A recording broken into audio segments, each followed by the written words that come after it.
সফলতার গল্প শুনতে আমরা চলে যাব বিনয়ের কাছে।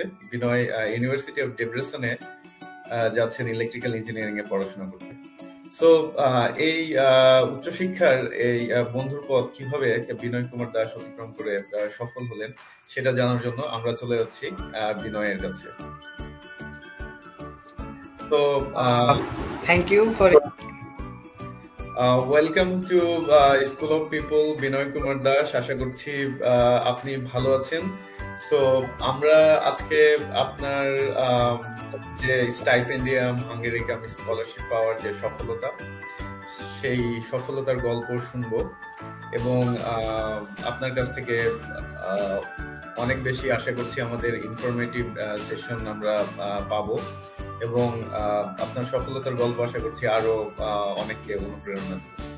তো চলে যাচ্ছি আজকের রোড টু হায়ার স্টাডি, আপনার গল্প অন্যের অনুপ্রেরণার প্রথম এপিসোডের প্রথম অতিথি বিনয়ের কাছে। বিনয়, আপনি যদি আপনার এই সফলতার গল্প বলেন আমাদের সাথে।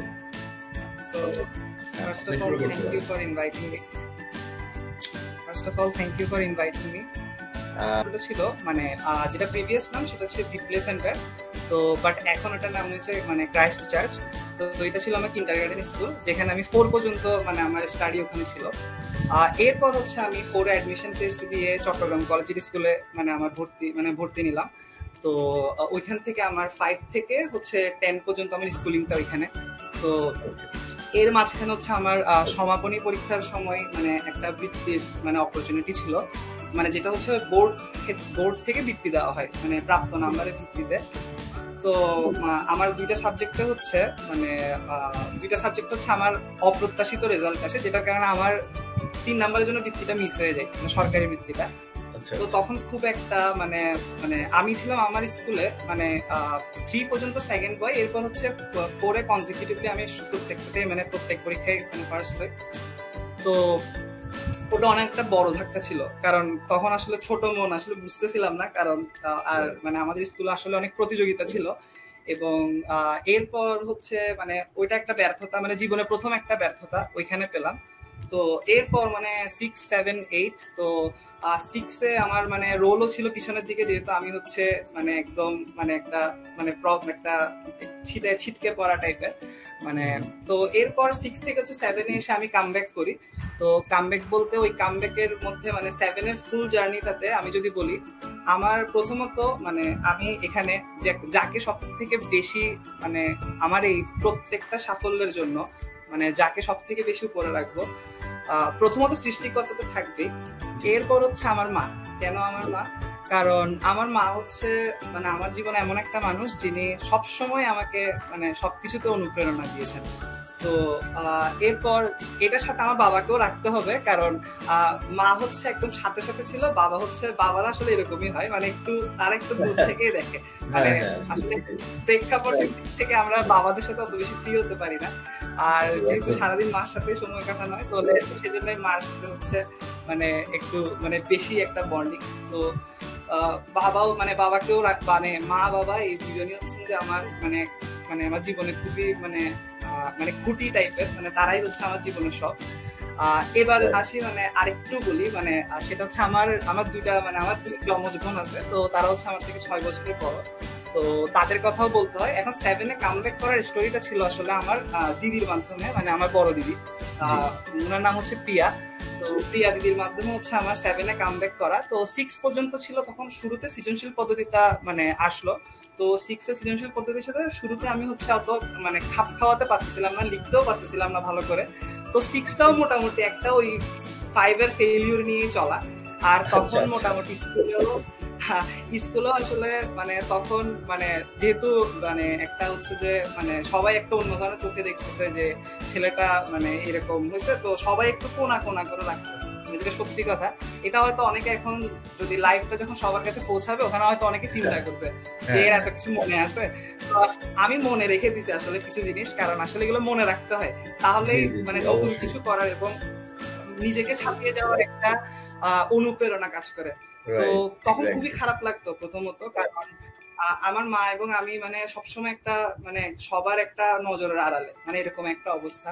আরো ছোট মন তো, তখন তো এত কিছু বুঝতে পারতেছি না, কিন্তু মা বলতো যে আরো অনেক সুযোগ আছে জীবনে, মানে জীবন তো আর 5 এর ভিত্তিটা পর্যন্ত সীমাবদ্ধ না, এখানে আরো অনেক সুযোগ আছে। তো এরপর মানে ওই মার এবং বাবার, মানে আমি যেদিন 5 এর আমার মানে সমাপনী পরীক্ষার রেজাল্টটা দিছিল, তো আমি হচ্ছে প্রচুর কান্না করতেছিলাম, মানে প্রচুর। কিন্তু আমার মাও আমার সাথে মানে কান্না করতেছিল, তো কিন্তু বাবা হচ্ছে ওখানে সাহস দিচ্ছিল যে অনেক ভালো করছে আমার ছেলে, তো এরকম এরকম। তো মানে উনি খুবই সাহস দিচ্ছেন, তো বলছে এখনো অনেক কিছু বাকি, মানে এত টেনশন করে কিছু নাই, এখন অনেক কিছু মানে অনেক কিছু করার বাকি আছে। তো তাদের মানে তারা খুবই ইন্সপিরেশন দিচ্ছে আমাকে। মানে আমি যদি বলে আমার জীবনে ইন্সপিরেশন কে, তাহলে বলবো মা বাবা। মানে তারাই আমার জীবনে ইন্সপিরেশন, এবং তাদের কথা চিন্তা করে আসলে সবকিছু মানে করা, মানে যদি সত্যি কথা বলি। তো এরপর 7 এ হলো, মানে এবার একটু আসি 7 এর কথাটাতে। তো 7 হচ্ছে আমার প্রিয়া দিদি, আমাকে হচ্ছে মানে সম্পূর্ণ সময়টাতে, উনি হচ্ছেন চট্টগ্রাম বিশ্ববিদ্যালয় থেকে পড়ালেখা করছেন মানে বিবিএ তে। তো উনি হচ্ছেন যে মানে আমাকে সম্পূর্ণ 7 এর সময়টাতে মানে ম্যাথ থেকে শুরু করে সবকিছু উনিই করাতেন, এবং মানে লেখা খুব ভালো করে প্র্যাকটিস করাতেন। তো 7 এ আমি কনসিকিউটিভলি ম্যাথে আমার মার্কস ছিল 100, মানে একদম তিনটা টার্মে 100। তো 7 এ আমি কামব্যাক করে, 6 আমার রোল ছিল 39, 7 এ এসে ফাইনাল এক্সাম দেওয়ার পর আমার রোল হয়ে গেল 7। তো এই 7টা আমি ধরেছিলাম, মানে 7টা ধরেছিলাম। তো 8 এ যখন উঠলাম, তখন ওই বছর ছিল জেএসসি পরীক্ষা। 8 এ যখন উঠলাম, 8 এর ফার্স্ট টার্মে আমার রেজাল্ট হলো, মানে আমি আমাদের সেকশনে এবং পুরা ওই 8 এর মধ্যে আমি সেকেন্ড হয়েছিলাম। তো এই জার্নিটাতে আসবো, মানে এখানে কে, আপনি কোন সালের কথা? এটা হচ্ছে 2013 সাল। আমি এটা বলছি মানে যখন আমি 8 এ ছিলাম, হ্যাঁ 2013 সালে যখন 8 এ ছিলাম। তো জেএসসি পরীক্ষার সময়টা মানে 7 থেকে যখন 8 এ উঠলাম, তো 7 এ হচ্ছে আমার রোল 7 হয়ে গেল, এরপর 8 এ মানে 7ই ছিল। তো 8 এ ওই জার্নিটাতে হচ্ছে আমাকে মানে ওই তখন থেকে যে ব্যক্তিটা মানে একদম আমার ইন্টার লাইফ পর্যন্ত সাথে ছিল পুরা পড়ালেখা জার্নিতে, যাকে সবসময় বিরক্ত করতাম পড়ালেখার জন্য, এই উনি হচ্ছেন যে মানে আমার ছোট দিদি, মানে দুজন হচ্ছে জমজ আসলে, মানে আমরা বড় দিদি ছোট দিদি থাকি। তো উনি হচ্ছেন সাথী, তো সাথী দিদি। উনি হচ্ছেন যে আমাকে ফুল 8 থেকে 12 এর টাইমে মানে ফুললি সাপোর্টিভ, মানে আমার প্রত্যেকটা ধরেন পড়া নেওয়া, আমাকে মানে একটা কিছু না পারলে ওটার জন্য মানে পারবি অথবা এরকম করে সাহস জোগানো, সবকিছু হচ্ছে মানে ওই মানে আমার সাথী দিদি হচ্ছে ওই সময় একদম ওতপ্রোতভাবে আমার সাথে ছিল। তো প্রিয়া দিদি হচ্ছে ওনার একটু বিজি হয়ে গেছিল, তো বাট উনিও খবর টবর নিত। তো মানে কামব্যাকটা করাইছিল প্রিয়া দিদি, কিন্তু ওটাকে লেগেসিটা টেনে নিছে হচ্ছে আমার সাথী দিদি, মানে দুইজনই আমার একদম মানে সঙ্গে সঙ্গে ছিল। তো এটা ছিল 8 এ হচ্ছে জেএসসি পরীক্ষা হলো। তো আমি মোটামুটি প্রিপারেশন ভালোই, তো বাট তাও এক্সপেকটেশন বেশি রাখতেছিলাম না। তো জেএসসি তে হচ্ছে আমার গোল্ডেন এ প্লাস আসলো। তো হচ্ছে গোল্ডেন এ প্লাস আসার পর হচ্ছে আমরা ওয়েট করতেছিলাম বৃত্তির রেজাল্টের। তো যেদিন বৃত্তির রেজাল্ট দিবে, মানে জেএসসি পরীক্ষার বৃত্তির রেজাল্ট দিবে, ওই দিনও অত আশা ছিল না মানে কি হবে না হবে। বাট ওই সৃষ্টিকর্তার অশেষ কৃপায় হচ্ছে আমি মানে ডবল মুরিং থানায় 5th পজিশন দখল করলাম। তো মানে 5ম স্থান দখল করছি তো জেএসসি তে। তো ট্যালেন্ট পুলে বৃত্তি আসে। তো এটাই, তো এটা ছিল আমার জীবনের মানে কলেজে টিকার পর ছিল বিগ অ্যাচিভমেন্ট। আর কলেজে একটু বলি, তো 9-10 এর স্টোরিটা হচ্ছে 9-10 এর স্টোরি বলবেন আপনি। শুরুতে যখন সায়েন্স নিলাম, একটু থামাচ্ছি আপনাকে। তো বিনয় আজকে আমাদেরকে তার জীবনের সাকসেস স্টোরি বলছে। সে এখন তার ব্যাকগ্রাউন্ড স্টোরিটা সে আমাদের সাথে শেয়ার করছে। সে বিনয় 2020 সালের স্টাইপেন্ড হাঙ্গেরিকাম স্কলারশিপের একজন নমিনি। সে ইউনিভার্সিটি অফ ডেব্রেসেন হাঙ্গেরিতে ইলেকট্রিক্যাল ইঞ্জিনিয়ারিং এ পড়তে আসছে। সো এটা তার জীবনের একটা বিগ অ্যাচিভমেন্ট। সে আজকে আমাদের সাথে সেই গল্পটাই শেয়ার করছে। আপনারা যদি কেউ নিজেদের গল্প শেয়ার করতে চান, তাহলে অবশ্যই আমাদেরকে আপনার গল্প লিখে পাঠাতে পারেন, অথবা আমাদের সাথে আপনিও লাইভে এসে আপনার জীবনের গল্প বা সাফল্যের গল্প শেয়ার করতে পারেন। আপনার গল্প হয়তো অন্য একজনকে অনুপ্রেরণা দেবে। আপনার গল্প লিখে পাঠাতে বা আমাদের সাথে লাইভ সেশনে অংশগ্রহণ করার জন্য আপনারা যোগাযোগ করতে পারেন schoolofthepeoplepd@gmail.com, অথবা আপনারা আমাদের সাথে যোগাযোগ করতে পারেন facebook.com/schoolofthepeople, অথবা আপনারা আমাদের সাথে যোগাযোগ করতে পারেন schoolofthepeoplepd.com এই ওয়েবসাইটের মাধ্যমে। সো বিনয় আজকে তার জীবনের একটা অনেক বড় সফলতার গল্প আমাদের সাথে শেয়ার করছে। সো আমরা ফিরে যাচ্ছি আবার বিনয়ের কাছে। জি বিনয়, আপনি শুরু করেন। ওকে, সো এখন হচ্ছে আমি আমার একটু 9-10 এর জার্নির কথা বলি, মানে যেটা ছিল 2014-15 সাল। তো 2014 সালে হচ্ছে আমি যখন নবম শ্রেণীতে উঠলাম, তো তখন হচ্ছে প্রথম দিকে মানে আমি বিজ্ঞান বিভাগ মানে সায়েন্সের মানে যেহেতু ভালো রেজাল্ট ছিল, মানে আসলে সবাই সায়েন্সেই মানে দিচ্ছিল, তো নিজেরও ইচ্ছা ছিল যেন সায়েন্সই পড়বো। তো সায়েন্সে আসলাম। তো শুরুর 1 মাস মানে মানে আমি হচ্ছে আসলে ভালো করে কোপ আপ করে উঠতে পারতেছিলাম না, মানে খুব একটা বেশি যে মানে মানে খুব একটা বেশি অনুধাবন করা সায়েন্সের জিনিসগুলো ওটা পারতেছিলাম না। তো তখন আমার একটা বন্ধু মানে সে আমাকে বললো যে সে একটা ভাইয়ার কাছে পড়ে, তো সেই ভাইয়াটা হচ্ছে খুব মানে একদম উনি হচ্ছেন যে বিজ্ঞানকে অনুধাবন করাতে পারে, মানে আমার কাছে এমন ভাবে বলছে, আমি বলছি আচ্ছা ঠিক আছে তাহলে আমি একটু গিয়ে দেখি মানে ওনার কাছে। তো গেলাম, তো ওনার নাম হচ্ছে কে এম আসাদুল্লাহ সিদ্দিকী, মানে ওই উনি হচ্ছে আমার গুরু, মানে আমি যদি বলি আমার জীবনে গুরু তাহলে আমার জীবনে গুরু হচ্ছে উনি, মানে প্রথম গুরু। তারপর মানে ওনার প্রতি আমি কোন ধরনের কিভাবে কৃতজ্ঞতা প্রকাশ করবো এটা আমি হয়তো কখনো বলতে পারবো না, মানে থাকে না মানে উনাকে হয়তো একটা মাসে মাসে বেতন দেওয়া গেছে, বাট ওটার থেকে উনি অনেক বেশি কিছু ডিজার্ভ করে মানে আমার জীবনে, মানে ওটা যদি বলি। তো এই যে বললাম চলার পথে হচ্ছে যে বিভিন্ন মানুষকে আমি আমি মানে আমার কাছে পাইছি, তো এই তাদের মধ্যে কিছু কিছু মানে উপলক্ষ ছিল, যেমন আমার বন্ধুটা ও হচ্ছে যে ও বর্তমানে পটুয়াখালী বিজ্ঞান ও প্রযুক্তি বিশ্ববিদ্যালয়ে পড়ে। তো ও হচ্ছে যে মানে আমাকে বললো যে এরকম একটা কর, তাহলে তুই হয়তো আরো ভালো করে বুঝতে পারবি। গেলাম, প্রথম ক্লাসে হচ্ছে উনি নিউটনের তৃতীয় সূত্রটা পড়াচ্ছিল। তো আমি তো প্রথম ক্লাসে গিয়েই মানে বললাম যে ওয়াও, মানে আমি অনেক ভালো করে বুঝতেছি, যেখানে আমি প্রথমে 1 মাসে কোপাপি করতে পারতেছিলাম না, মানে সেখানে আমি এখানে মানে খুব ভালো করে বুঝলাম। তো এরপর হচ্ছে উনি ম্যাথ ক্লাসও নিত, আমি বলছি ওয়াও, মানে আমি নতুন করে শিখতে পারতেছি অনেক কিছু। তো তারপর হচ্ছে আস্তে আস্তে সায়েন্সের প্রতি আগ্রহ এবং সায়েন্সের প্রতি ভালোবাসাটা জন্ম, মানে উনি আমার মধ্যে সায়েন্সের বীজটা মানে রোপণ করে দিছিল, যেটা সত্যি কথা। তো এরপর এভাবেই চলতে থাকে। তো উনার পড়ানোর স্টাইল হচ্ছে কমপ্লিটলি ডিফারেন্ট, এবং মানে উনি মানুষটাও পুরো ডিফারেন্ট, মানে কি বলবো মানে খুবই আলাদা একটা মানুষ এবং খুবই ভালো মানুষ। তো উনারও উনার কিছু স্টোরিও অনেক আমাদেরকে অনেক ইন্সপায়ার করছিল ওই সময়। তো আচ্ছা গেল, এরপর হচ্ছে যে উনার কাছে পড়তে থাকলাম আমরা আস্তে আস্তে। তো এইভাবে যেতে যেতে যেতে না দেখি ফার্স্ট টার্মের রেজাল্টও মোটামুটি ভালো, এরপর গেলাম মানে নবম শ্রেণীতেও আমার মোটামুটি ভালো রেজাল্ট ছিল, এই 6-7 এর মধ্যেই ছিলাম, মানে 6 থেকে 7 রোলটার মধ্যেই ছিলাম। এরপর হচ্ছে 10-এ আসলাম, মানে দশম শ্রেণীতে 2015 সালের কথা এটা। তো ওই বছর আমাদের টেস্ট পরীক্ষা থাকে, তো তখন থেকে হচ্ছে যে মানে ওটা মোটামুটি গেল সময়টা গেল, টেস্ট পরীক্ষাও দিলাম।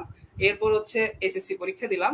তো ওই এক্সপেকটেশন ছিল না যে খুব ভালো করব অথবা কি হবে, জাস্ট এটাই যে যা পরিশ্রম করছি তার একটা ফল পাবো, জাস্ট এটাই একটা আশা। যদি নিজের সাথে মানে আমি এখানে একটা ছোট একটা কথা বলবো, যে যেটা আমি নিজে অনুধাবন করি, যে সেটা হচ্ছে আমরা দুনিয়ার সাথে অনেক মিথ্যা কথা বলতে পারবো চাইলে, মানে অনেক কিছু বলতে পারবো যে আমি এই কারণে পারতেছি না অথবা এটা করতেছি না, আমার কাছে এই অপরচুনিটিটা নাই, কিন্তু দিন শেষে নিজের কাছে আসলে মিথ্যা কথা বলা যায় না, কারণ আমি জানি মানে আমি কি আসলে এফোর্ট দিছিলাম ওই জিনিসটার জন্য। এটা একটা আমি কি আসলে এফোর্ট দিছিলাম, আসলে সবার কাছে ফাঁকি দেওয়া গেলেও আসলে নিজের কাছে ফাঁকি দেওয়া যায় না, নিজের সাথে। জি এটাই, তো নিজের কাছে ট্রুথফুল থাকাটা সব থেকে বড় জিনিস আমি মনে করি। তো এখন মানে এখানে কিছু কথা মানে আমার জীবন থেকে পাওয়া এবং আমার বাবা মা শিক্ষা থেকে পাওয়া, মানে যেটা বলবো সেটা হচ্ছে মানে যদি নিজের সাথে মানে নিজের সাথে আসলে মানে আয়নাতে তো নিজেকেই দেখতেছি, তো নিজের সাথে আসলে চোখ মিলাতে হবে। তো এটাই মানে আমি যখনই যেমন আমি যখন 5-এ থাকতে আমার বৃত্তিটা মিস হলো, তখন আসলে আমি প্রথম কলেজে টিকার পর নিজের মধ্যে একটা মানে অহংকার ভাব চলে আসছিল, যেটা আমি খুব ফ্রিলি বলতেছি, এটা লাইভ যাবে এই সেশনটা, তো মানে খুব ফ্রিলি বলতেছি, কিন্তু ওই বলে না মানে রিয়েলিটি হিট করে, তো ছোট বয়সে রিয়েলিটিটা হিট করলো, মানে ওটার থেকেও হয়তো অনেকে অনেক ধরনের ফেলিউর ফেস করে, বাট আমার জীবনে ছিল ওটা খুব মানে বড় ধরনের একটা রিয়েলিটি হিট, যে আসলে অহংকার যে পতনের মূল হয় এটা আমিও 1 বছরে বুঝে গেছি। তো এরপর থেকে আর মানে এখন স্টিল আমি যা অর্জন করলাম অথবা এখনো অনেকটুকু চলার পথ বাকি, তো এখনো অনেক কিছুই জানতে হবে, কিন্তু ওই তখন থেকে মানে নিজেকে বলছি যে পৃথিবীর সাথে যতই আমরা যা কিছু করি না কেন, যাই বলি না কেন, ওই যেটা বললাম, হয়তো এখন আমার সাথে আমার একজন ক্লাসমেট হয়তো বলতে পারে সে হয়তো এখন অন্য জায়গায় পড়তেছে, আমার কাছে অপরচুনিটি নাই, আমি খুঁজতে পারতেছি না, আমি যেতে পারতেছি না, আমার এই স্বপ্ন ছিল বাট এটা আমি পূরণ করতে পারি নাই, তো আমি এটার জন্য হচ্ছে এখন ডিপ্রেশনে আছি। তো মানে একটা খুব সুন্দর লাইন আছে, এটা হচ্ছে যে to get affected is normal but to remain affected is abnormal. মানে আমরা হচ্ছে কোনো একটা ঘটনা দ্বারা এফেক্টেড হতে পারি, এটা মানুষের জন্য খুবই নর্মাল, এটা এফেক্টেড হওয়াটা খুবই নর্মাল, কারণ আমরা হচ্ছে মানুষ, আমরা এফেক্টেড হবই, আমরা কেউ মানে আকাঙ্ক্ষা আসক্তি এগুলো থেকে ঊর্ধ্বে না, সৃষ্টিকর্তা আমাদেরকে ওভাবেই সৃষ্টি করছে। তো ওইটা কিন্তু আমি যদি ওই জিনিসটা নিয়ে পড়ে থাকি, আমি যদি সামনে একটা যে আমাকে পুশ করলো লাইফ, তো আমি ওটার থেকে সামনে যেতে যদি না পারি, তাহলে তো মানে আর কি, আমি মানুষ কেন বললাম, আমাদেরকে সৃষ্টির সেরা প্রাণী কেন বলতেছে, সেরা জীব কেন বলতেছে, এটাই। তো আমার সাথে আরো কিছু ইনসিডেন্ট হয়েছে, মানে আমি সামনে আগাচ্ছি বাট মাঝখানে কিছু কথা বলে ফেললাম। তো এখন আসি 10 এর কাহিনীটাতে। হ্যাঁ আপনি বলুন। হ্যাঁ, এবার আসি 10 এর কাহিনীটাতে। তো এসএসসি রেজাল্ট দিল, যথারীতি গোল্ডেন এ প্লাস আসলো, তো খুবই খুশি, মানে গোল্ডেন এ প্লাস। মানে এরপর মানে ওয়েট করতেছি, তো ইচ্ছা ছিল চট্টগ্রাম কলেজে পড়বো, মানে আমার ইচ্ছাই ছিল আমি চট্টগ্রাম কলেজে যেন আসি। তো আমাদের 2016 সালে যখন এসএসসি পরীক্ষা দিলাম, মানে মাধ্যমিক পরীক্ষাটা দিলাম, তো ওই সময় হচ্ছে মানে আমাদের নাম্বারটা প্রকাশ পেত না, মানে আমাদের বারে পর্যন্ত নাম্বারটা প্রকাশ পায়নি, বাট আমাদের পরের বছর থেকে প্রত্যেকটা সাবজেক্টে নাম্বার পাওয়া যেত। তো আমরা বুঝতে পারতেছিলাম না, আসলে জাস্ট এ প্লাস লেখা ছিল, আমরা বুঝতে পারতেছিলাম না আমরা কি মানে আমি কি আসলে এখানে আসবো অথবা এখানে আসবো। নাম্বারটা থাকলে বুঝতে পারতাম না আমি আসবো এখানে আসবো। সো আচ্ছা গেল। তো এই কিছু সময় পর হচ্ছে রেজাল্টটা দিল, আলটিমেটলি 10টা কলেজ হচ্ছে অ্যাপ্লাই ছিল, আমাদের 10টা কলেজেই আসলো। তো চট্টগ্রাম কলেজে ভর্তি হলাম যথারীতি, মানে খুবই খুশি। তো মানে চট্টগ্রাম কলেজে টিকলাম। তো এই তখন হচ্ছে যে এবার আসি মানে এই মানে পুরো জার্নিটাতে প্রথমত 9-10 এর যাকে সব থেকে বেশি ধন্যবাদ দিব না, ওনার প্রতি আমি অশেষ কৃতজ্ঞ, সেই মানুষটা হচ্ছে আমার প্রথম গুরু AKM আসাদুল্লাহ সিদ্দিকী। তো এবার আসি, উনি আমার মানে অনেক একটা বড় উপকার করলেন ইন্টার লাইফে এসে। সেটা কি, এবার যার কথা বলবো ইনি আমার জীবনের দ্বিতীয় গুরু। তো সেটা কে বলি, এটা হচ্ছে মিল্টন দাস। মানে উনি হচ্ছেন যে আমার বায়োলজি টিচার, যিনি আমাদেরকে পুরো ইন্টার লাইফে, আমি ওনার কাছে বোটানি এবং জুলজি এটার জন্য কোচিং করছিলাম। তো উনি হচ্ছেন আমার দ্বিতীয় গুরু। কেন বলছি দ্বিতীয় গুরু, তো আমি হচ্ছে যে মানে আমার বায়োলজি ম্যাথমেটিক্স এই দুইটাকে আমি ভালোবাসছিলাম হচ্ছে ইন্টার লাইফে এসে। এখানে আরো একটা স্যারের কথা আমি উল্লেখ করব, উনি হচ্ছেন যে মানে শ্রদ্ধেয় কাজল দে স্যার। মানে উনি গত মানে 2019 সালে মারা যান। মানে খুব একটা শকিং ছিল আমার ম্যাথমেটিক্স স্যার, যার কারণে আমার মানে আসলে ইঞ্জিনিয়ারিং লাইনে আসা, আমি যদি এটা বলি। তো 2019 সালে উনি মারা যান। তো মানে ওই সময়টা কি ছিল আমি বুঝাই বলতে পারবো না, মানে আমার কেমন লাগছিল, মানে দেখতে গেছিলাম অনেক খারাপ একটা সাডেন ডেথ। মানে এত মানে ম্যাথ মানে মানুষ এভাবে পড়াতে পারে, ম্যাথমেটিক্স কে এভাবে অনুধাবন করাতে পারে, এটা প্রথম আমি ওনার কাছে গিয়েই মানে শিখতে পারলাম। আমি ম্যাথমেটিক্স প্রচুর ভয় পাইতাম, যদিও আমি ম্যাথমেটিক্সে ছিলাম মানে 10 পর্যন্ত কথা বলতেছি, মাধ্যমিক স্তর পর্যন্ত ম্যাথমেটিক্স আমি প্রচুর ভয় পেতাম। বাট ইন্টার লাইফে এসে আমার পুরো সাডেন চেঞ্জ, মানে আমি এটা ছিলাম এটার থেকে এটা হয়ে গেছি, মানে আমি যেটা জানতাম কমপ্লিটলি 180 ডিগ্রি ঘুরে গেছি। মানে আমি উনি হচ্ছে মাথায় ম্যাথ করাতো, মানে একটা এটা করাইছে এটা মাথায় করাতো, মানে কমপ্লিটলি ডিফারেন্ট একটা টিচিং। তো এখন আমি পার্সোনালি নিজেও মানে স্টুডেন্ট পড়াই, মানে যখন থেকে আমি হচ্ছে ইউনিভার্সিটিতে ভর্তি হলাম, তো আমি ওভাবে পড়ানোর চেষ্টা করি। তো তারাও পছন্দ করে যে না পুরা এই মানুষটাও ডিফারেন্ট, মানে আমাকেও ভাবে। আমি বলি আর আসলে এটার ক্রেডিট আমার না, এটা আমাকে যিনি ম্যাথমেটিক্স পড়াইছেন ওনারই ক্রেডিট। তো ওনার কথা বলতেই হবে এখানে। তো এখন আসে আমার উপকারটা কেমনে হলো, মানে আমি ওই চলার পথে বিভিন্ন মানুষ। তো আসাদ ভাই হচ্ছেন যে, মানে আমি আসাদ ভাই ডাকি ওনাকে, আসাদ ভাই হচ্ছেন যে আমাদেরকে মিল্টন স্যারের মানে মিল্টন ভাইয়ের হচ্ছে যে খবর দিল। তো প্রথম মানে উনি চট্টগ্রাম মেডিকেল কলেজের, মানে যার কথা বললাম Milton Das, doctor Milton Das. তো উনি ছিলেন 52nd ব্যাচ। তো আমরা তখন মানে খুব ওনার প্রচার ছিল না, মানে খুব একটা মানে ধরেন খুব ফেমাস কোনো টিচার না, বাট ওনার যারা স্টুডেন্ট অথবা ওনাকে যারা চিনে, মানে উনি কখনো প্রচার করতো না, ওনাকে যারা চিনে তারাই হচ্ছে ওনার ব্যাপারে বলতে পারে। এবং মোটামুটি উনি মানে খুব একদম অন্য ক্যাটাগরির একটা মানুষ, মানে কেয়ার ফ্রি, কেয়ারলেস না কেয়ার ফ্রি, মানে কেয়ারের মধ্যে দুই টাইপের আমি মনে করি, কেয়ার ফ্রি এন্ড কেয়ারলেস। মানে কেয়ারলেস মানে যারা একদম মানে পাত্তা টাত্তা দেয় না, আর কেয়ার ফ্রি মানে লাইফও এনজয় করতেছে, যে সময় যেটা করার এটাও করতেছে। তো উনি হচ্ছেন কেয়ার ফ্রি মানুষ। তো উনার মানে অত কোনো চিন্তা ভাবনা নাই, উনি হচ্ছেন যে এটা এটা উনার ভিশন খুব ক্লিয়ার। তো যখন পড়াতো তো উনি হচ্ছেন যে মানে আমার দ্বিতীয় গুরু।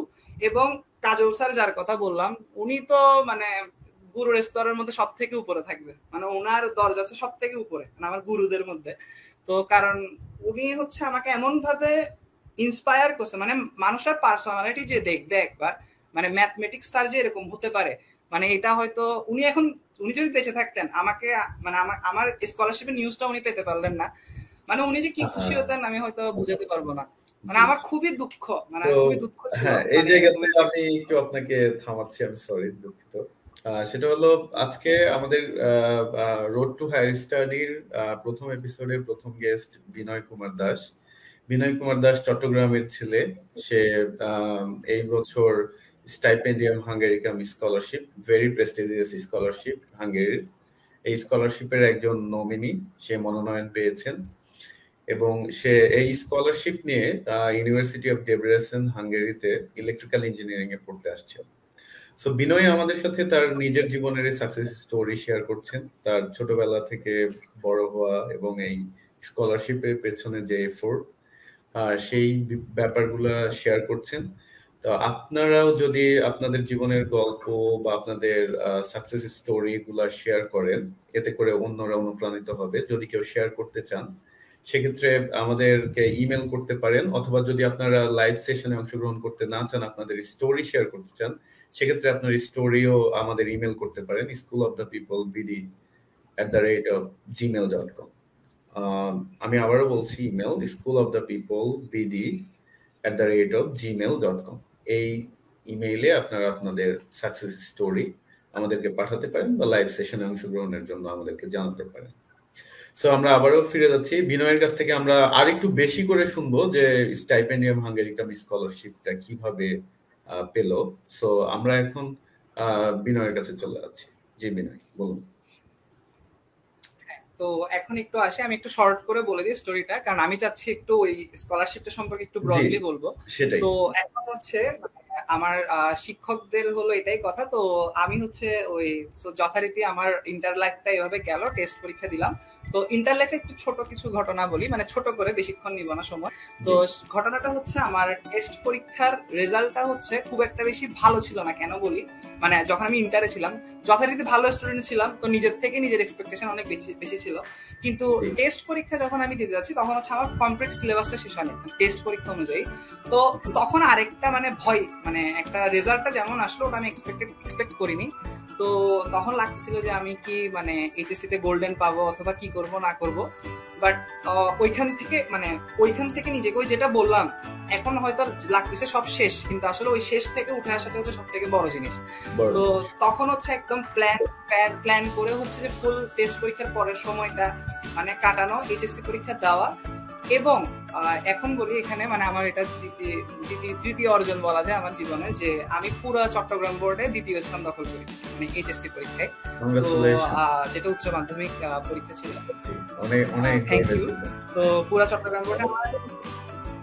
তো এখানেই বলি যে আমার ম্যাথমেটিক্স এর যিনি স্যার ছিলেন, তো উনি আমাকে মানে তখন টেস্ট পরীক্ষার আগে হচ্ছে মানে একটা বড় আপু আসছিল কোচিং এ। তো উনি হচ্ছে ম্যাথমেটিক্সে ওই দুইটা পেপার মিলে 200 নাম্বার ছিল, মানে 100-100-200। তো উনি 200-193 পাইছিলেন। তো আমাকে বলছিল এর থেকে বেশি পাইতে হবে, মানে আমার দিকে তাকে, মানে উনি আমাকে খুব ভালো করেই চিনত। তো আমাকে বলছিল যে 193 উপর পাইতে হবে। তো উনার একটা আফসোস ছিল যে উনার স্টুডেন্টের থেকে কেউ কখনো 195 ক্রস করে নাই। তো আমি হচ্ছে মানে উনার স্টুডেন্টদের মধ্যে এবং বাই ফার আমি আই নো যে পুরা হয়তো এখন পর্যন্ত চট্টগ্রাম বলে ওটাই হয়তো হাইস্ট নাম্বার ছিল, 200-198 পাই। এটা হচ্ছে ম্যাথমেটিক্সে। এবং ফিজিক্সেও ভালো নাম্বার আসে, কেমিস্ট্রিতেও খুব ভালো নাম্বার আসে। মানে আমার এইচএসসি রেজাল্ট সম্পূর্ণ ছিল আমার টু দ্য এফোর্ট, মানে আমি যেটা এফোর্ট দিছি ঠিক ওই রকমই আমার আসছে। তো তাও একটা কথা কিছুক্ষণ আগেই বললাম যে মানুষের ইচ্ছা মানে ওইটা থাকে যে নিচে নেমে নিচে টানিয়ে নামা, মানে নামাই ফেলা। তো ঠিক তখন আমার কিছু বন্ধু বান্ধব বলা শুরু করে যে হ্যাঁ এরকম ওইরকম এসে, তো এত পাত্তা দিতাম না। আমি বলছি এখনো অনেক কথা পাত্তা না দিয়ে আমরা আসলে ওইদিকে কথা না বাড়ানোই ভালো। বন্ধুরা বন্ধুদের মতো করবে, এটা আসলে মানুষের চিরাচরিত। সো আমরা চলে যাই আসলে স্কলারশিপে। এবার আসি ইন্টারের পরের ফেজটাতে। তো আমার খুব ছোটবেলা থেকে ইচ্ছা, ছোটবেলা বলবো না, মানে যখন 8-9 থেকে, তো তখন থেকে ইচ্ছা ছিল যে একটু বাইরে, মানে হায়ার স্টাডিজ এর জন্য বাইরে যাব। তো শুরুতেই ইচ্ছা ছিল ইউএসএ। তো এখন আমি হচ্ছে যখন 12 এর পর যখন আমার অ্যাডমিশন টেস্টের প্রসিডিউরটা ছিল, তো আমি অ্যাডমিশন টেস্ট দিয়ে হচ্ছে আমার মানে Chittagong university of engineering and technology, মানে চুয়েটে হচ্ছে আমি ভর্তি হই 2019 সালে, 2018-19 সেশনে, তো কম্পিউটার সায়েন্স এন্ড ইঞ্জিনিয়ারিং ডিপার্টমেন্টে। তো এখন ওই সময় যখন আমি উঠলাম, আমার ঠিক ওই অ্যাডমিশন টেস্টের সময়টার পর থেকে হচ্ছে আমি আস্তে আস্তে একটু মানে সবকিছু ঘাটাঘাটি করা শুরু করলাম। তো তখন দেখলাম ইউএস এর মানে ফুল ক্রাইটেরিয়া গুলো ব্যাচেলরের জন্য আন্ডার গ্রাজুয়েটে কি কি করতে হয় না হয়। তো SAT exam, TOEFL exam, SAT subject test, এগুলো নিয়ে খুব মানে গবেষণা করার পর তো হচ্ছে দেখলাম যে ইউএসএ তো হলে আমার একটু মানে মানে ওই ফান্ডিং, ফাইন্যান্সিয়াল এইড, এগুলো নিয়ে একটু আসলে মানে প্রসিডিউরটা একটু জটিল হয়ে যায়। তো তখন বিকল্প চিন্তা কি করতে থাকলাম, এবং আসলে টাকার ব্যাপারটাও দেখতে হয়। তো প্রসিডিউরটা এরপর মানে আমার ফোকাসটা শিফট করলাম ইউরোপের দিকে। তো ফরচুনেটলি যে ইউরোপে আমি তখন জার্মানিতে যাওয়ার জন্য মানে একটা চিন্তা করতেছি। তো কিছু মানে আমি ইনফরমেশন গ্যাদার করলাম, স্টুডেন্ট কলিগ, মানে জার্মানিতে যেটা এন্ট্রান্স এক্সাম হয় ওটাকে স্টুডেন্ট কলিগ বলে।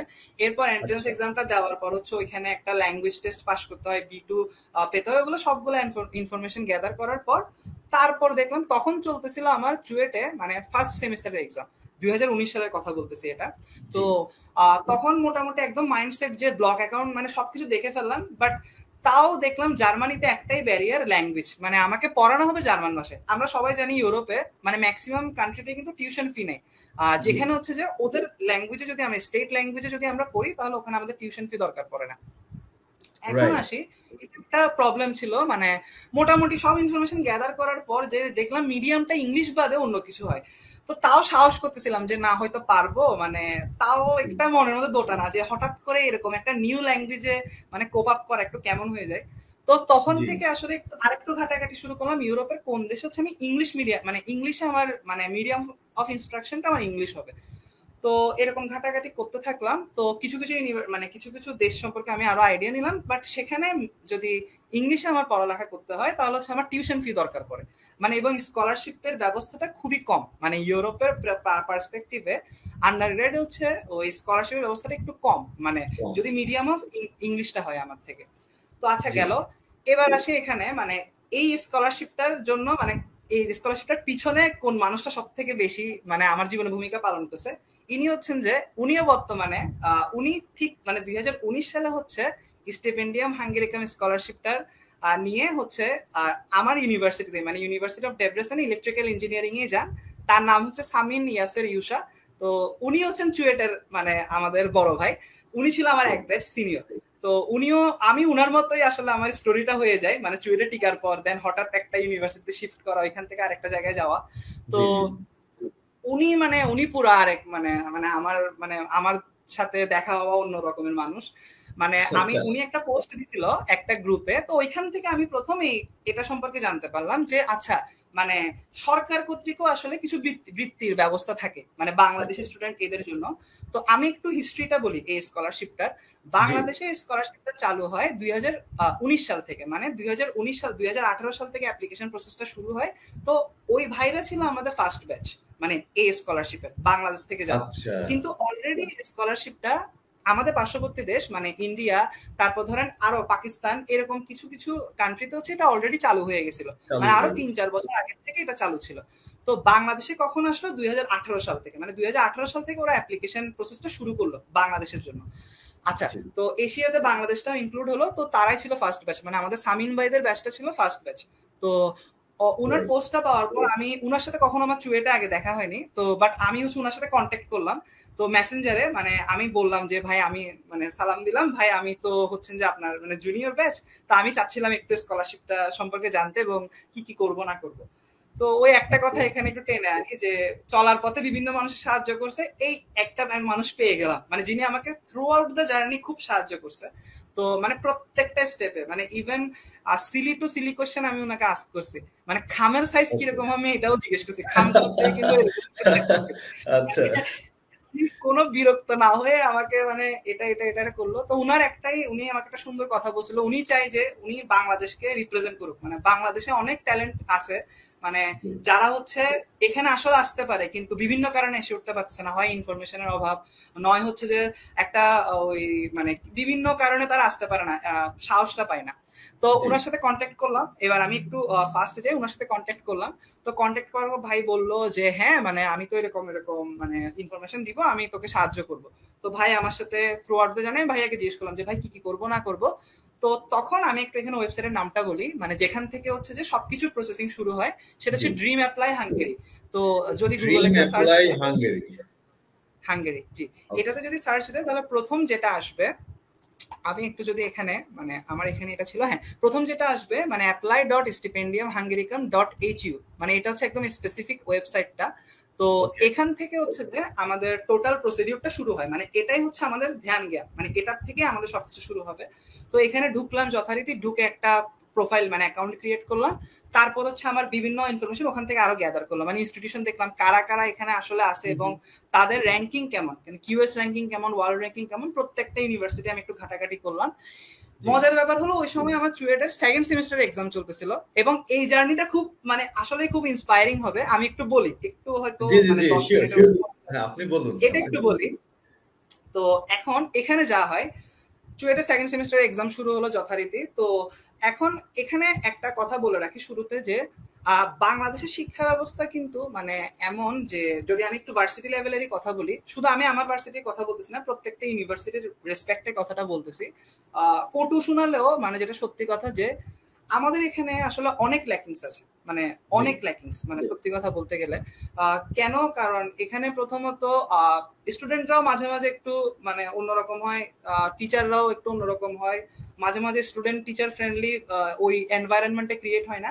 তো সবকিছু থেকে আসলে আমার মানে আমার ইচ্ছা ছিল সে অনেক আগে থেকেই যে আমি বাইরেই পড়বো। তো বাট ওই অপরচুনিটি খুঁজতে হবে, তো আলটিমেটলি পেয়ে গেছে। ওই ইচ্ছা থাকলে উপায় হয়, কথাটা আমার ক্ষেত্রে খুবই সত্যি, মানে ইচ্ছা থাকলে আসলেই উপায় হয়। আমি মনে মানে আমি নিজেকে মনে করি এটা একটা জলজ্যান্ত উদাহরণ বলা যায়।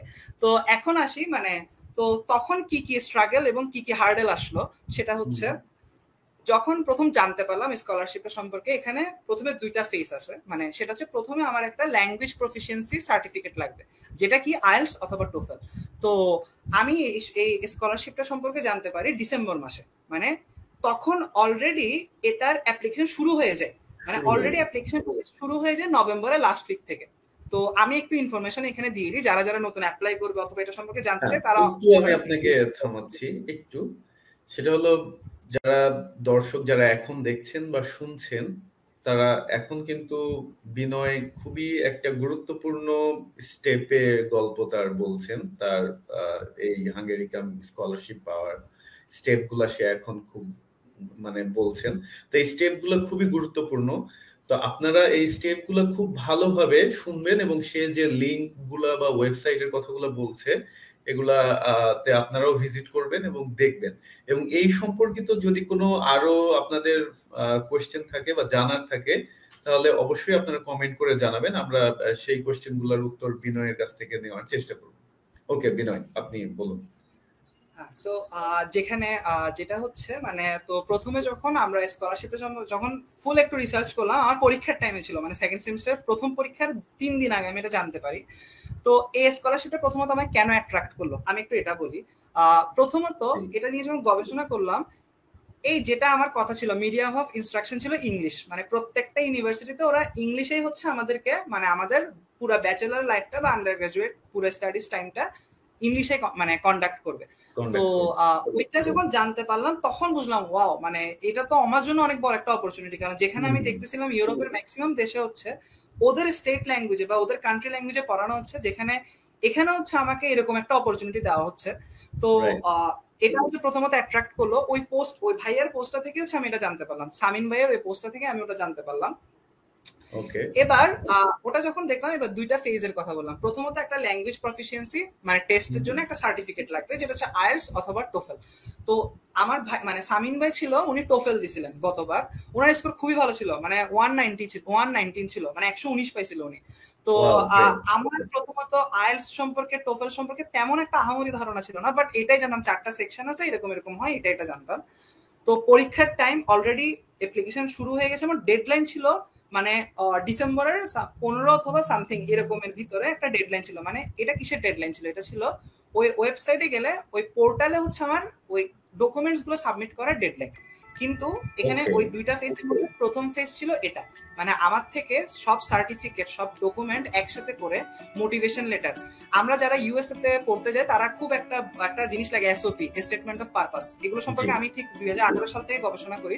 তো ওইটা যেমন খুব গুরুত্বপূর্ণ, এখানে মোটিভেশন লেটারটা ঠিক তেমনই গুরুত্বপূর্ণ। তো মোটিভেশন লেটার, তারপর ধরেন আমার প্রিভিয়াস একাডেমিক সার্টিফিকেটস, তো বিভিন্ন ট্রান্সক্রিপ্টস, তারপর হচ্ছে এগুলো সবকিছু ল্যাঙ্গুয়েজ প্রফিসিয়েন্সি টেস্ট, এগুলো সবকিছুর সার্টিফিকেট ওয়েবসাইটে আপলোড করতে হবে আমার থেকে, মানে আমার অ্যাকাউন্ট থেকে।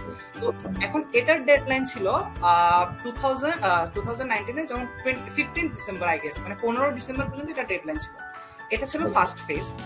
এবার আসলো আমার সেকেন্ড ফেজটা, মানে এগুলো আমার থেকে এগুলো সমেত আরো কিছু ডকুমেন্টস যেমন পুলিশ ক্লিয়ারেন্স সার্টিফিকেট এবং মেডিকেল সার্টিফিকেট, এই সব কিছু নিয়ে প্রিভিয়াস সব একাডেমিক ডকুমেন্টস সহ নিয়ে আমার থেকে হচ্ছে বাংলাদেশ এডুকেশন মিনিস্ট্রিতে জমা দিতে হয়। এটা ছিল সেকেন্ড ফেজ। এবং এটা আমরা কখন জমা দিতে পারি? এটা জমা দিতে পারি আমরা জানুয়ারির 15 তারিখের ভিতর, মানে আরো 1 মাস সময় দেওয়া হয় আমাকে। ধরেন police clearance certificate, medical certificate, এগুলো সবকিছু মানে একটু মানে কালেক্ট করার জন্য। তো 15 ডিসেম্বরের ভিতর ছিল আমার ওয়েবসাইট আপলোড, এবার ওয়েবসাইটে ডকুমেন্টস আপলোড, আর 15 জানুয়ারির ভিতর ছিল আমার বাংলাদেশ এডুকেশন মিনিস্ট্রিতে আমার সব পেপার সাবমিট করা। এখন এখানে কেন বাংলাদেশ এডুকেশন মিনিস্ট্রিতে আসলো আমি একটু এটার ব্যাপারে বলি। এখানে দুইটা ফ্যাক্টর কাজ করতেছে। প্রথম ফ্যাক্টর হিসেবে হচ্ছে সেন্ডিং পার্টনার। এই সেন্ডিং পার্টনার হিসেবে কে কাজ করে? বাংলাদেশের এডুকেশন মিনিস্ট্রি, মানে শিক্ষা মন্ত্রণালয়। এই বৃত্তিটা যেটা দেওয়া হয় মানে স্টিপেন্ডিয়াম হাঙ্গেরিকাম স্কলারশিপটা, এটা আসলে গভর্নমেন্ট ফান্ডেড স্কলারশিপ, মানে এটা সরকারি বৃত্তি। তো যেমন আমরা জাপানের মন বুকাগাসো স্কলারশিপ সম্পর্কে জানি, তারপর তুর্কির বুস্টেড স্কলারশিপ।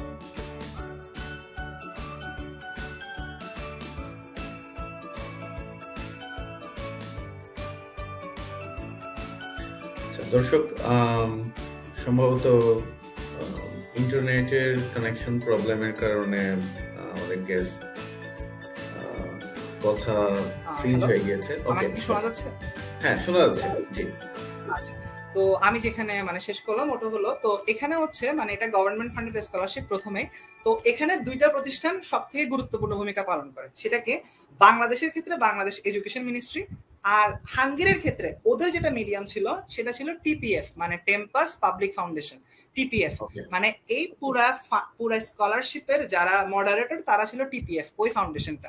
তো এই ফাউন্ডেশনটা হচ্ছে আমাদের সব ধরনের, ধরেন এই যে আমাদেরকে ফান্ড মানে আমাদেরকে টাকা দেওয়ার ব্যাপারটা, মানে আমরা যে স্কলারশিপ পেলাম, স্টিপেন্ড পেলাম, এটা সম্পূর্ণরূপে জেনারেট হবে ওই ফাউন্ডেশনের দ্বারা, যেটা হচ্ছে একটা গভর্নমেন্ট ফাউন্ডেশন হাঙ্গেরির। তো এখন এখানে একটা মানে গুরুত্বপূর্ণ পয়েন্ট হচ্ছে সেন্ডিং পার্টনার, মানে আমাকে প্রথমে আমার বাংলাদেশ এডুকেশন মিনিস্ট্রি থেকে নমিনেশন দিতে হবে। তো এই নমিনেশন পাওয়ার জন্যই হচ্ছে আমার থেকে বাংলাদেশ এডুকেশন মিনিস্ট্রিতে হচ্ছে আমার সবকিছু সাবমিট করতে হয়।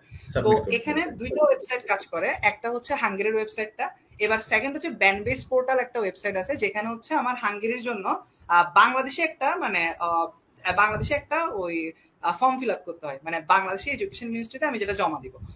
তো এগুলো সব একটু ভিতরের প্রসিডিউর, যারা এখানে যাবে তারা মোটামুটি এগুলো দেখতে পারবে, মানে ওয়েবসাইটে একবার ঢুকলে একটু সুন্দরভাবে যখন গো থ্রু হবে এটা দ্বারা, তারা সবকিছু বুঝতে পারবে।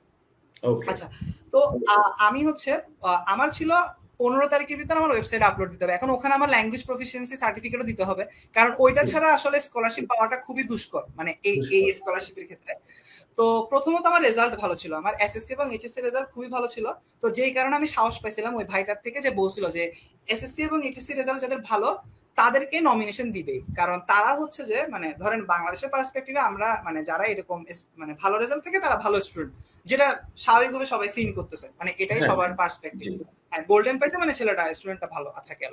তো এখন আমি যখন দেখলাম না আমার প্রিভিয়াস একাডেমিক কোয়ালিফিকেশন গুলো মোটামুটি ভালো, তাহলে আমার জন্য এখন কি মানে বাধা হয়ে কি দাঁড়াইছে, আইএলটিএস সার্টিফিকেটটা, আইএলটিএস অথবা টোফেল।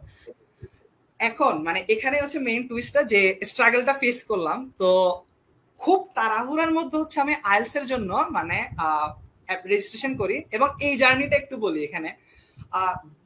ডিসেম্বরের আই গেস ডিসেম্বরের আমার কত তারিখ জানি আমার এটা ছিল, মানে ঠিক মনে পড়তেছে না, 15 তারিখের আগে আমার মানে এটা ছিল, পরীক্ষাটা ছিল। তো আইএলটিএস দুই ধরনের হয়, একটা হচ্ছে যে ওই ইন পার্সন যেটা হয়, মানে হচ্ছে যেটা রিটেন টাইপের হয়, আর একটা হচ্ছে কম্পিউটার ডেলিভার্ড আইএলটিএস। তো আমি মানে কম্পিউটার ডেলিভার্ড আইএলটিএসটাই দিলাম, এবং আইএলটিএস এর জন্য নো কোচিং নাথিং, জাস্ট 2 দিনের মধ্যে রেজিস্ট্রেশন করে 2 দিন পর ঢাকা গিয়ে এই কম্পিউটার ডেলিভার্ড আইএলটিএসটা দিলাম, যাতে আমি 2 দিনের মধ্যে রেজাল্টটা পাই।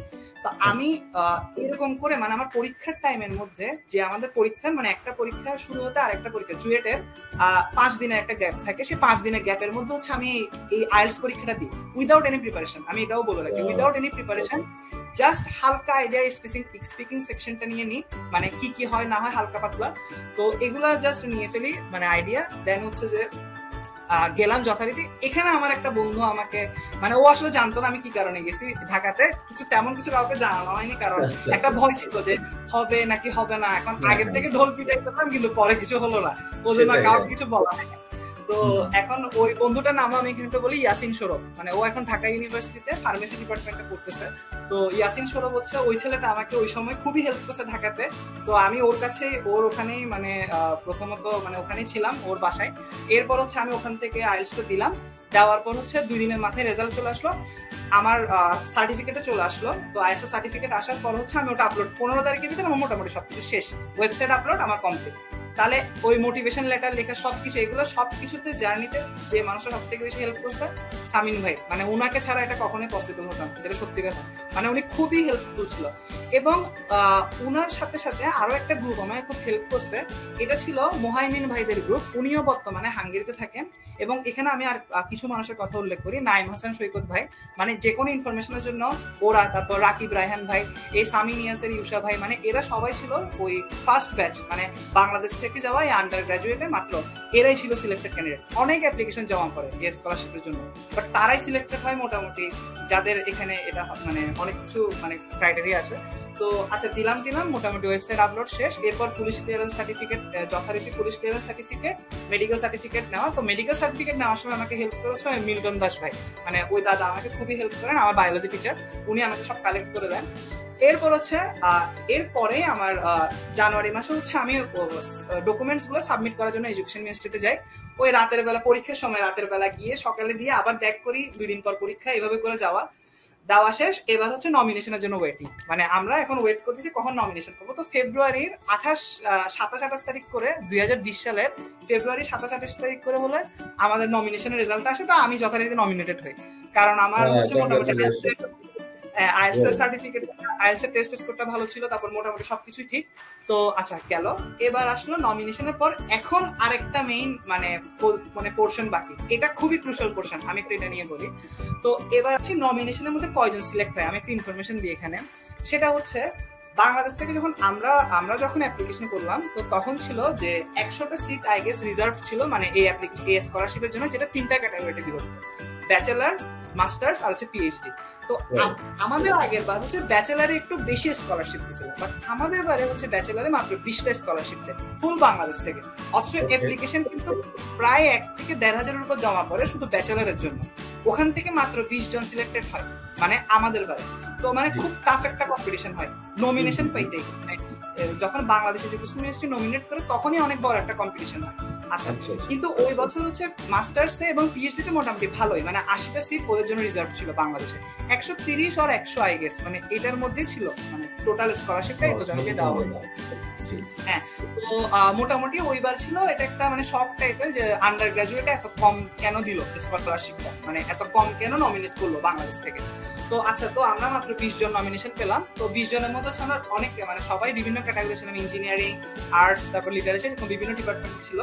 তো আমার সাথে হচ্ছে তখন দুইজন আমার মানে দুইজন তাদের সাথে তখনই পরিচিত হয়, তারাও হচ্ছে ঠিকভাবে নমিনেশন বাংলাদেশ থেকে, তো তারাও বর্তমানে এখন ওই আমার সেম ইউনিভার্সিটিতে আমরা একই সাথে, তো ওরাও পায়, তো তারা আমার সাথে যোগাযোগ করলো, আমিও তাদের সাথে একটা কথাবার্তা। এখন এরপর কি হয়, এরপরের ফেজটা নিয়ে আমি একটু বলি। নমিনেশন পেলাম, ফার্স্ট ফেজ কমপ্লিট, মানে আমার একটা পার্ট কমপ্লিট হলো। এবার আসি সেকেন্ড এবং মোস্ট ক্রুশাল ফেজ, যেটা এখানে এন্ট্রেন্স এক্সাম থাকে। মানে এটা এমন না যে বাংলাদেশ এডুকেশন মিনিস্ট্রি সিলেক্ট করলো, আমি নমিনেশন পেয়ে গেলাম, ওকে ফ্লাইট, মানে আমি চলে যাব, এরকম না জিনিসটা। এবার হলো যেটা যে একটা কাজ শেষ, এবার আসলে এন্ট্রেন্স এক্সাম। এখন এন্ট্রেন্স এক্সামটা কখন হয়, এটা হয় হচ্ছে যে এপ্রিল মাসের দিকে। তো ফেব্রুয়ারিতে আমরা মোটামুটি আমাদের রেজাল্ট পেয়ে গেলাম যে আমরা নমিনেটেড, তাহলে আমরা পরের ফেজের জন্য প্রিপারেশন শুরু করবো। তো যেহেতু আমি ছিলাম ইঞ্জিনিয়ারিং ব্যাকগ্রাউন্ড থেকে অ্যাপ্লাই করলাম, তো ওইখানে একটা গুরুত্বপূর্ণ ইনফরমেশন দিই। আমার ইচ্ছা সবসময় কম্পিউটার সায়েন্সে ছিল, মানে কম্পিউটার সায়েন্স এন্ড ইঞ্জিনিয়ারিং এ ছিল, কিন্তু দুর্ভাগ্যবশত এই স্কলারশিপটার আন্ডারে কম্পিউটার সায়েন্স এন্ড ইঞ্জিনিয়ারিং ডিপার্টমেন্টটা এবং এই সাবজেক্টটা ছিল না। তো আমার বাধ্য হয়ে এটার কাছাকাছি মানে দুইটা ডিপার্টমেন্ট আমি অ্যাপ্লাই করি।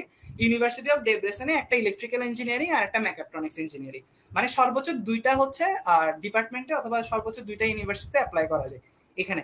তো চয়েসটাও মোটামুটি কিন্তু কম, মানে খুব একটা যে 10টা ইউনিভার্সিটিতে অ্যাপ্লাই করলাম আমাকে অ্যাকসেপ্টেড করলো ওইরকম না, চয়েসটাও কম এবং রিসিটটাও কম এবং কম্পিটিশনটাও একটু হায়ার, কারণ ফুল ওয়ার্ল্ড থেকে হচ্ছে এটার জন্য মানে মোটামুটি প্রতিযোগিতা করে। তো আচ্ছা, এখন ফেব্রুয়ারির কাজটার পর আমাদের কাছে মোটামুটি 1 মাস 5 দিনের মতো একটা সময় ছিল যখন আমরা প্রিপারেশন নিব। তো যেহেতু আমি ইঞ্জিনিয়ারিং ব্যাকগ্রাউন্ডে ছিলাম, মানে আমার যে সাবজেক্টটা নিব ওটা ইঞ্জিনিয়ারিং ছিল, সো এখানে হচ্ছে দুইটা সাবজেক্টের উপর এক্সাম হয়। এন্ট্রেন্স এক্সামটা এটা দুই ধরনের, একটা রিটেন আর একটা হচ্ছে ওই ভাইভা, মানে এই ভাইভাটা হয় স্কাইপে। তো আমরা হচ্ছে ওই ওয়েবসাইট আপলোডের সময় স্কাইপের মানে একটা অ্যাকাউন্ট খুলতে হয়, ওইটা খুলে দিলে ওখানে সব ইনফরমেশন দেওয়া ছিল, কারণ আমি যদি সিলেক্টেড হই আমার সাথে ওভাবে কন্ট্যাক্ট করা হবে।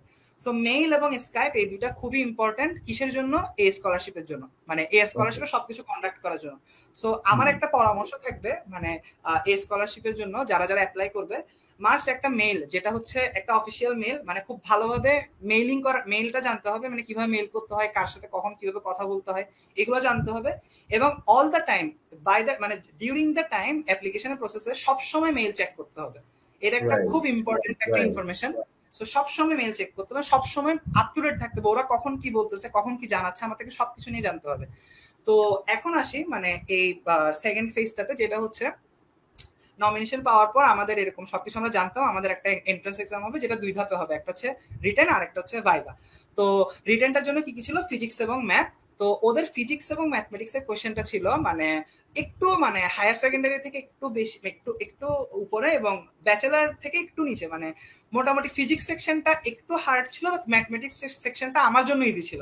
ফিজিক্সও আমি মোটামুটি ভালোই করলাম। তো ওখানে পার্সেন্টেজের উপর বেস করে আমার এর পরের এক্সামটা নেওয়া হয়। তো মোটামুটি আমার যে রিটেন এক্সামটা দিলাম ওটা ছিল 14 এপ্রিল, তখন বাংলাদেশে শুধু মানে পহেলা বৈশাখ থাকে। 14 এপ্রিল ছিল আমার এন্ট্রান্স এক্সামের রিটেন পার্টটা। তো দিয়ে দিলাম, সঙ্গে সঙ্গে হচ্ছে যে সিস্টেম থেকে হচ্ছে রেজাল্টটা চলে আসে যে 98% আমার স্কোর ছিল, মানে ফিজিক্স এবং ম্যাথমেটিক্স আমার 98% স্কোর ছিল। তো মোটামুটি একদম শিওর যে আমার রিটেন পার্টটা খুবই ভালো হয়েছে।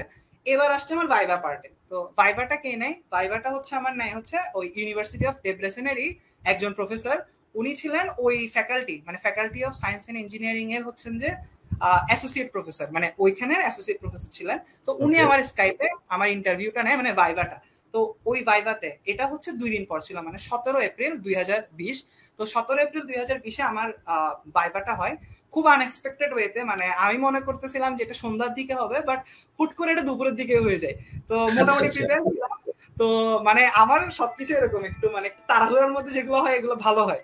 তো মোটামুটি রেডি ছিলাম, বাট খুব একটা মেন্টাল প্রিপারেশন ছিল না যে না এখনই ভাইভা হবে অথবা এরকম কিছু ছিল না। বাট মোটামুটি স্যার যখন শুরু করলো মানে খুব ফ্রেন্ডলি ছিল, মানে একটা জিনিস খুবই ভালো লাগে, ওরা খুবই ফ্রেন্ডলি এবং মানে বুঝে, মানে অনেক কিছুই বুঝে। তো ওদের ওখানে এই মেজরিটিটা একটু বেশি, মানে এরকম প্রফেসরদের অথবা টিচারদের মেজরিটিটা বেশি। তো স্টুডেন্ট ফ্রেন্ডলি এনভায়রনমেন্টটা আমি তখন থেকেই ফিল করতেছিলাম। তো এখন মানে উনি যখন ভাইভা নিল ওখানে কোশ্চেন কি কি রিলেটেড করছে আমি এটা একটু বলে দিই। আমাকে ম্যাথমেটিক্স সেকশন থেকে কোশ্চেন করলো। তো ম্যাথমেটিক্স সেকশন থেকে আর ফিজিক্স থেকে হচ্ছে আমার জাস্ট 2টা কোশ্চেন করছিল, ম্যাথমেটিক্স থেকে আমার মতো 4 থেকে 5টা কোশ্চেন ছিল। তো আসলে এটা একটা মানে ওই আমাদের এখানে একটু সুনাম করি বাংলাদেশে, সেটা হচ্ছে যে বাংলাদেশের কারিকুলামে এইচএসসি পর্যন্ত আমাদেরকে মোটামুটি ম্যাথমেটিক্সের যে সিলেবাসটা থাকে এটা মোটামুটি অনেক অ্যাডভান্স, মানে বাইরের দেশের রেসপেক্টে আমি যদি বলি। যেমন আমি যখন এখানে পড়া শুরু করি তখন আমাদের যে ম্যাথমেটিক্স এর কোর্সটা ছিল, ওই কোর্সে আমাদের অলরেডি ক্যালকুলাসের জাস্ট ফার্স্ট পার্টটা ছিল, মানে অ্যাডভান্স ক্যালকুলাস এখনো কিন্তু যাই নাই, যেটা আমরা ইন্টারে পড়ে আসছি। তো মোটামুটি বলা যায় যে আমাদের ম্যাথমেটিক্স পর্যন্ত মানে অনেক অ্যাডভান্স বাংলাদেশে, খুব ভালোই আমাদের ম্যাথমেটিক্স এর কারিকুলামটা ধরা যায় বাংলাদেশের জন্য। তো যেটার কারণে আমার ম্যাথমেটিক্সে কোনো প্রবলেমও হয় নাই, আর একটু ক্রিটিক্যাল থিঙ্কিং লাগতো। তো মোটামুটি কেউ যদি একটু কশাসলি প্রিপারেশন নেয়, আমি প্রিপারেশন নেওয়ার সময় পাইনি, কারণ তখন আমি প্যারালালি চুয়েটের স্টাডিজও চালাই যাচ্ছিলাম, তো প্যারালালি সব ছিল।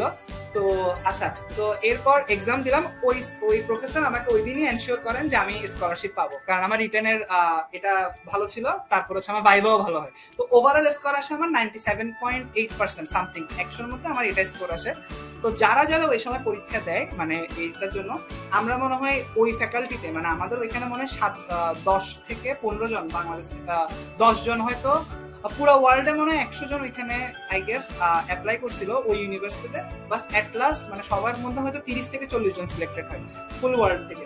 তো 50টা সিট রিজার্ভ আমার ইউনিভার্সিটি ডিপার্টমেন্টে, ইলেকট্রিক্যাল ইঞ্জিনিয়ারিং ডিপার্টমেন্টে। তো মোটামুটি আমার সিলেকশন হয়ে যায় 6 জুলাই, সরি 3 অথবা 4 জুলাই হচ্ছে কমপ্লিট হচ্ছে আমার একটা ওই মানে মানে ফাইনাল একটা রেজাল্ট আসে যে আমি অ্যাকসেপ্টেড। তো যেটা বললাম ওই দুটা ডিপার্টমেন্টে আমি হচ্ছে অ্যাপ্লাই করছিলাম, একটা হচ্ছে ইলেকট্রিক্যাল আর একটা হচ্ছে মেকাট্রনিক্স ইঞ্জিনিয়ারিং। তো ইলেকট্রিক্যাল থেকে মানে এখানে সিস্টেমটা হচ্ছে এরকম, এটাও একটা ইনফরমেশন যেটা এখন বলবো। যদি আমি প্রথম ইউনিভার্সিটির মানে আমার যে প্রথম চয়েসটা ছিল ওটাতে যদি আমাকে সিলেক্টেড করা হয়, তাহলে সেকেন্ড চয়েসটা অটোমেটিক্যালি অ্যাকসেপ্টেড হয়ে যায়। এখন আমার উপর হচ্ছে সম্পূর্ণ চয়েসটা থাকে যে আমি কি প্রথমটাতে যাব নাকি সেকেন্ডটাতে যাব। তো জেনারেলি সবাই যেহেতু প্রথমটা, আমাদের তো প্রথমটাই যখন দিয়েছি ওটাতে আমাদের যাওয়ার পসিবিলিটি বেশি থাকে। তো আমার সাথে এরপর কন্ট্যাক্ট করা হয়, যেটার মাধ্যমে সম্পূর্ণ সিস্টেমটা জেনারেট হয়েছে ন্যাপচুন, মানে ন্যাপচুন একটা মানে ওদের যেটা সাইট ছিল ওইখান থেকে সবকিছু আমাদের সাথে কন্ট্যাক্ট করা হয়। এবং ফুল টাইম মানে আপনার কোনো ধরনের সাপোর্টে আপনি যদি ওদেরকে মেইল করেন, ওরা আপনার মেইলে রিপ্লাই দিবে। মানে এটা খুবই একটা ভালো জিনিস, আমি এটা খেয়াল করছি। আমি তো ইউরোপের জন্য অ্যাপ্লাই করছি, তো মোটামুটি ওদের এটা একটা ভালো জিনিস। যখনই আপনি ওদের সাথে কোনো কিছু জন্য ইনফরমেশনের জন্য অথবা আপনার কোনো একটা প্রবলেম হয়েছে আপনি যোগাযোগ করবেন, ওরা আপনাকে সবসময় হেল্প করার জন্য প্রস্তুত থাকে। জাস্ট আপনার থেকে কশাসলি ওই সময় থাকতে হবে যে আচ্ছা মেইল করছে এখন, তাহলে আমি এখন রিপ্লাই করবো অথবা এরকম কিছু একটা আসবে, যেটা আগেই আমি বললাম। তো ফাইনালি হচ্ছে জুলাই মাসে আমার এটা ফাইনাল ডিসিশন আসে। তো আমাদের একটা চয়েস দেওয়া হয় যে আমি কি অ্যাকসেপ্ট করবো নাকি করবো না। তো আমি অ্যাকসেপ্ট করলাম যথারীতি। এর ঠিক 2-3 দিন পর আমার এখানে দুইটা সার্টিফিকেট জেনারেট হয়। একটা হচ্ছে লেটার অফ অ্যাকসেপ্টেন্স, যেটা আসে হচ্ছে আমার ইউনিভার্সিটি থেকে, মানে আমার ইউনিভার্সিটি অফ ডেব্রেসেন থেকে faculty of science and engineering electrical engineering department থেকে একটা সার্টিফিকেট জেনারেট হয়, যেটা হচ্ছে লেটার অফ অ্যাকসেপ্টেন্স। তো ওখানে হচ্ছে আমার আসে যে আমি অ্যাডমিটেড হয়ে গেছি এই সেমিস্টারের জন্য, এই সেশনের জন্য। এটা হচ্ছে একটা ডকুমেন্ট। সেকেন্ড ডকুমেন্ট হচ্ছে লেটার অফ অ্যাওয়ার্ড। এটা কে দেয়? এটা হচ্ছে টিপিএফ থেকে আসে। মানে ধরেন যখন আমি ভিসার জন্য অ্যাপ্লাই করব, তখন আমার এই লেটার অফ অ্যাওয়ার্ডটাই হচ্ছে আমার ওই ডকুমেন্টটা হিসেবে কাজ করবে, মানে যেটার জন্য ওরা আমাকে ভাববে যে আচ্ছা ঠিক আছে, তাহলে এ হচ্ছে এটার জন্য, এটার মাধ্যমে হচ্ছে হাঙ্গেরিতে পড়ালেখা করতে যাবে। আচ্ছা, তো এবার আসলে আমি ফাইনাল ডিসিশনটা অ্যাকসেপ্ট করলাম, মানে আমি যাব এটা ওইটা। তো এরপর হচ্ছে যে আমাদের সবকিছু সিস্টেম আস্তে আস্তে জেনারেট হয়, মেইলের মাধ্যমে আমাদের সবসময় কমিউনিকেট করা হয়। যাই হোক, হ্যাঁ, এই হলো মোটামুটি আপনার অ্যাকসেপ্টেন্স। এটা আসলো জুলাইয়ের 3 তারিখে অথবা 6 তারিখে।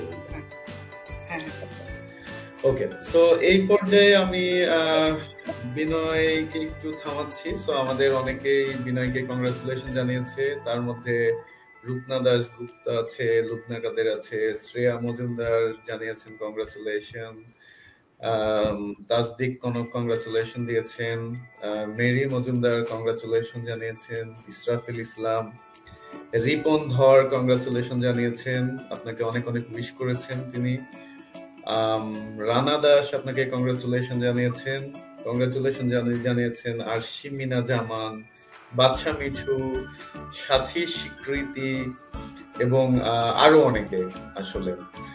তো আপনাকে আমরাও স্কুল অফ দ্য পিপলের পক্ষ থেকে অনেক অনেক বড় বিগ কংগ্রাচুলেশন জানাচ্ছি। এটা আপনার জন্য অবশ্যই কোনো সহজ জার্নি ছিল না, অনেক অনেক বেশি কঠিন, অনেক বেশি মানে একটা অ্যাডভেঞ্চারাস, মানে কি হবে কি হবে না সবকিছু মিলাই একটা মানে মানুষের ইচ্ছা আসলে মানুষকে অনেক কিছু করতে সাহায্য করে, অনেক বেশি স্ট্রং করে দেয়। যেটা আমরা আপনার গল্পের মাধ্যমে দেখলাম যে একেবারে ছোটবেলা থেকে খুবই হার্ড ওয়ার্ক, খুবই পরিশ্রম করা, অনেক ভালো ভালো রেজাল্ট করা, যার কারণে আপনার মনোবল মানে তৈরি হয়েছে যে আপনি বাইরে যেতে পারবেন।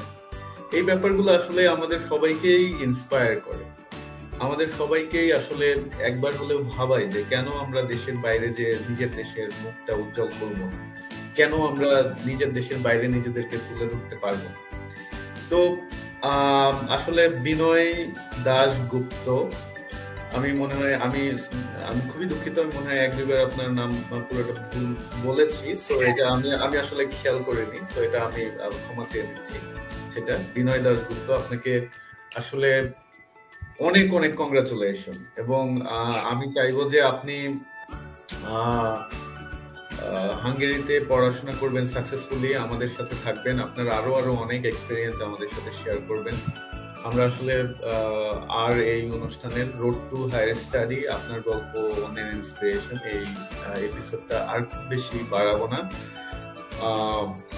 আমরা চাইবো যে দর্শক আপনারা এই গল্প থেকে অনেক কিছু শিখতে পেরেছেন, জানতে পেরেছেন। এরপরেও যদি আপনার আরো অনেক কোনো প্রশ্ন থাকে আমাদেরকে জানাবেন, আমরা বিনয়ের সাথে যোগাযোগ করব সেটার উত্তরের জন্য, বা আমরা সেটা যদি জানি সেটার উত্তর দেওয়ার চেষ্টা করব।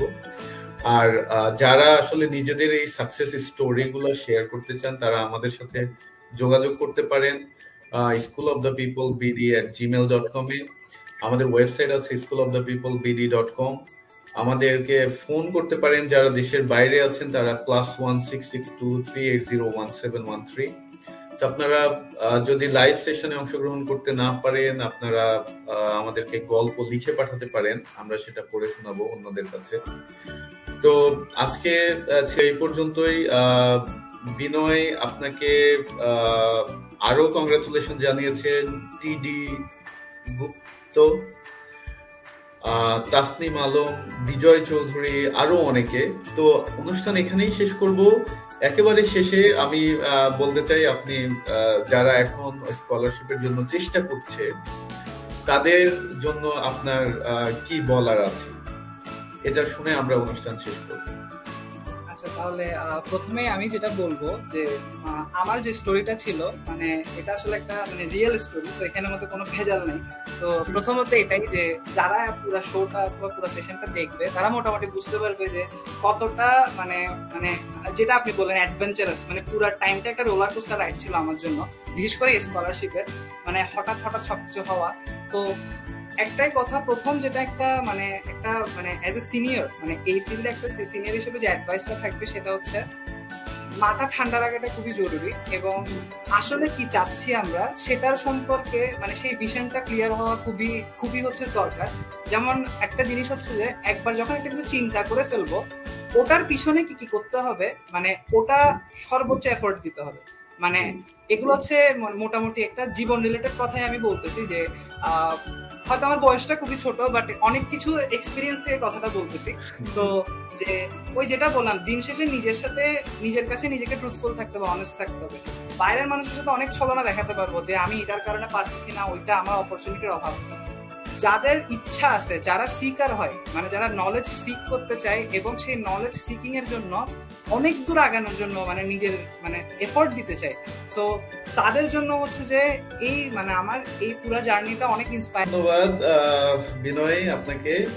সো আজকে আসলে এত বড় করতে চাইনি, তারপরে আপনার গল্প শুনতে আসলে মানে লোভ সামলাতে পারিনি দেখে অনেক বড় হয়ে গেছে। আপনাকে আবারও অনেক অনেক বেশি বেশি ধন্যবাদ, এবং আপনার সামনের জীবনের জন্য অনেক বেশি শুভকামনা। আশা করছি আপনি আপনার পরিবার এবং দেশের মুখ যতটুকু উজ্জ্বল করেছেন সামনে আরো অনেক বেশি উজ্জ্বল করবেন, এবং আপনার প্রতি অনেক অনেক ভালোবাসা থাকবে আপনার ফিউচার লাইফের জন্য। সো ভালো থাকবেন, সুস্থ থাকবেন, এবং আপনাকে আবারও ধন্যবাদ জানাচ্ছি স্কুল অফ দ্য পিপলকে অনেক বেশি সময় দেওয়ার জন্য। সো আজকে এই পর্যন্তই দর্শক।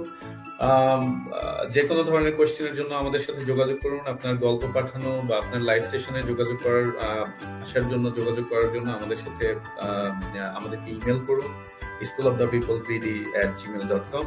সবাই ভালো থাকবেন, সুস্থ থাকবেন। আজকে এই পর্যন্তই। আল্লাহ হাফেজ। সবাই ভালো থাকবেন, আপনিও ভালো থাকবেন। জি, থ্যাংক ইউ। বাই। ধন্যবাদ।